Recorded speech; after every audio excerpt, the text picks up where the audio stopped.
In this video, we review three possible outcomes for the S&P 500 as well as other markets, including commodities, with the objective of forming contingency plans relative to increasing the odds of making money under all three scenarios.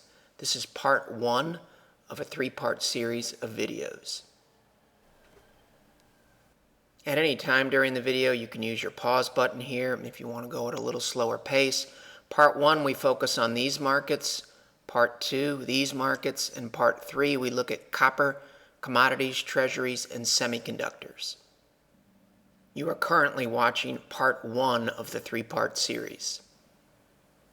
As of the close on Thursday, June 7th, our base case is for the S&P 500 to move below 1266, which would be new lows, followed by a buying opportunity in either a multi-week or multi-month rally, potentially fueled by some type of central bank intervention or bailout in Europe.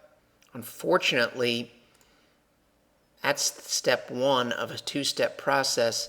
Based on numerous longer-term monthly charts, it appears that this would be a relatively short-term but sharp rally followed by a return to a full-fledged bear market.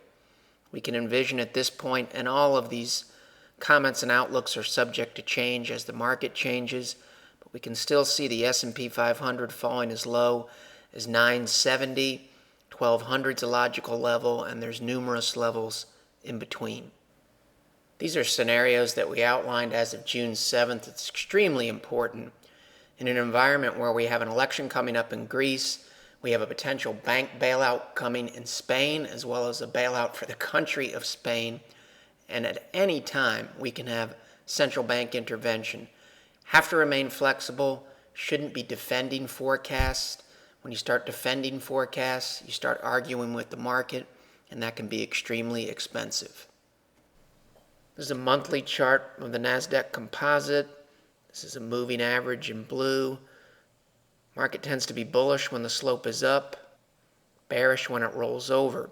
Point of showing it now, we're in a period similar to here or here, where the market's trying to decide whether it wants to go below this line or hold near it. I believe in the short term, the case supports coming down maybe in this manner and holding and going higher. A few weeks ago, we said if this didn't hold, most likely we would move down to this area. And you can see that's exactly what the market did. It bounced here. This is as of the June 7th close. Point here is the DAX is either going to hold in this area and maybe rally to at least here, or there's a lot of white space in this area if it doesn't hold. So much like the NASDAQ at a possible point of inflection. European financials, maybe the third time we've shown this. This is encouraging. Lows, this is 2011, early 2012. We breached them, and now we're above them.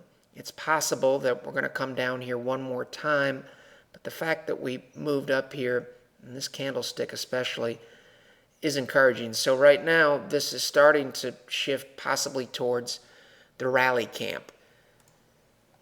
EFA, foreign stock, ETF, we've shown this several times. Shoulder, head, shoulder. Support held here, here, and here. Thus far, we've come down and bounced right off it in a bullish manner. This would be the target here if we were to break this head and shoulders. Currently, it's favoring the bulls, but we are at a possible point of inflection if we break through. More support here that we've shown in the past. You can see we've come down. You can find this chart just like this in previous videos. We came down, bounced where you would expect, and now we've come right back up to here where you would expect. So it's possible that we could bounce back this way or break through in a bullish manner. It's a weekly chart. Equal weight S&P 500 index. Mentioned that good things happen above these lines a few weeks ago. Bad things tend to happen below them. We're still have that battle going on, much like other markets. If this goes this way, the odds of a rally obviously increase. The fact that we've popped down here a few times may mean that we've still got to come down here at least one more time. Now we're looking at DeMark charts. DeMark charts and indicators are proprietary tools from Market Studies LLC. We said at the opening of the video that our base case is to come down here and bounce and move higher. This is European financials. If you want to look at the bear market case, there is evidence to support that, which means we need to remain flexible. This is a daily chart of the S&P Europe 350 Financials Index. So think of this as European banks. This line here is a TDST low support line. It's been bolded, which means this is a qualified bearish break on a daily chart. You can see it acted as resistance here. We tried to pop back above it, but we closed on Thursday below it. So in DeMark speak, when you break this line and it becomes bold, it's indicative of a trend change. Typically what you'll find here is markets will get weaker.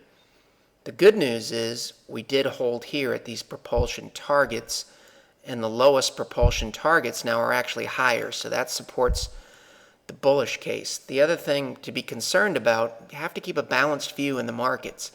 You shouldn't look at charts and build strictly a bullish case or build strictly a bearish case. We should look with an open and objective mind.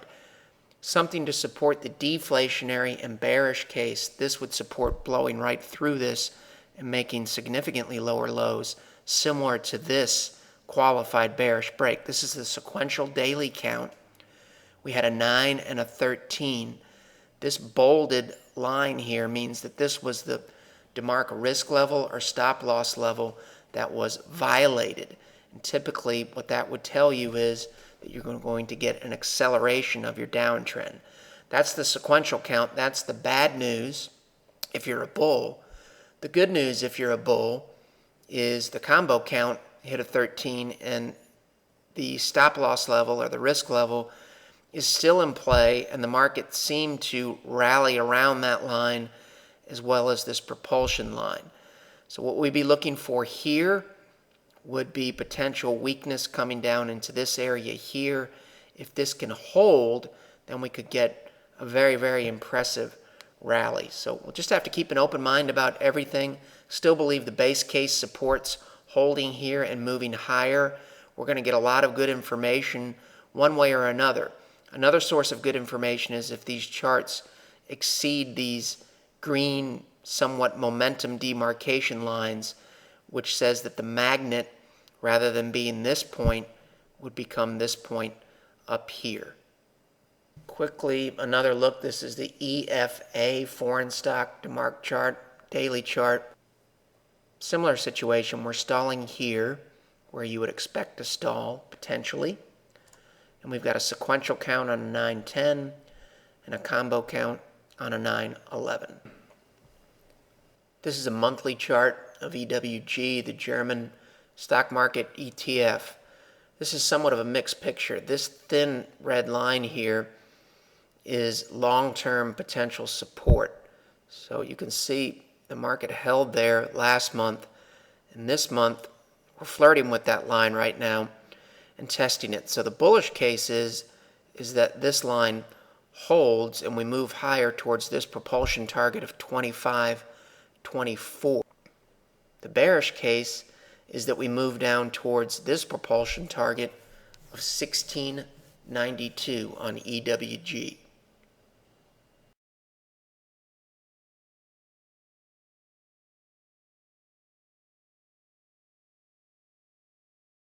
The material in this video has no regard to the specific investment objectives, financial situation, or particular needs of any viewer.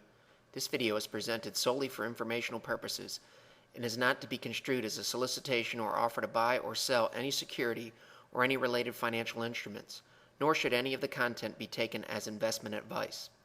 Any opinions expressed in this video are subject to change without notice, and Shervacco Capital Management, LLC, or CCM, is not under any obligation to update or keep current the information contained herein. CCM and its respective officers and associates or clients may have an interest in the securities or derivatives of any entities referred to in this material. CCM accepts no liability whatsoever for any loss or damage of any kind arising out of the use of all or any part of this material. We recommend that you consult with a licensed and qualified professional before making any investment decision.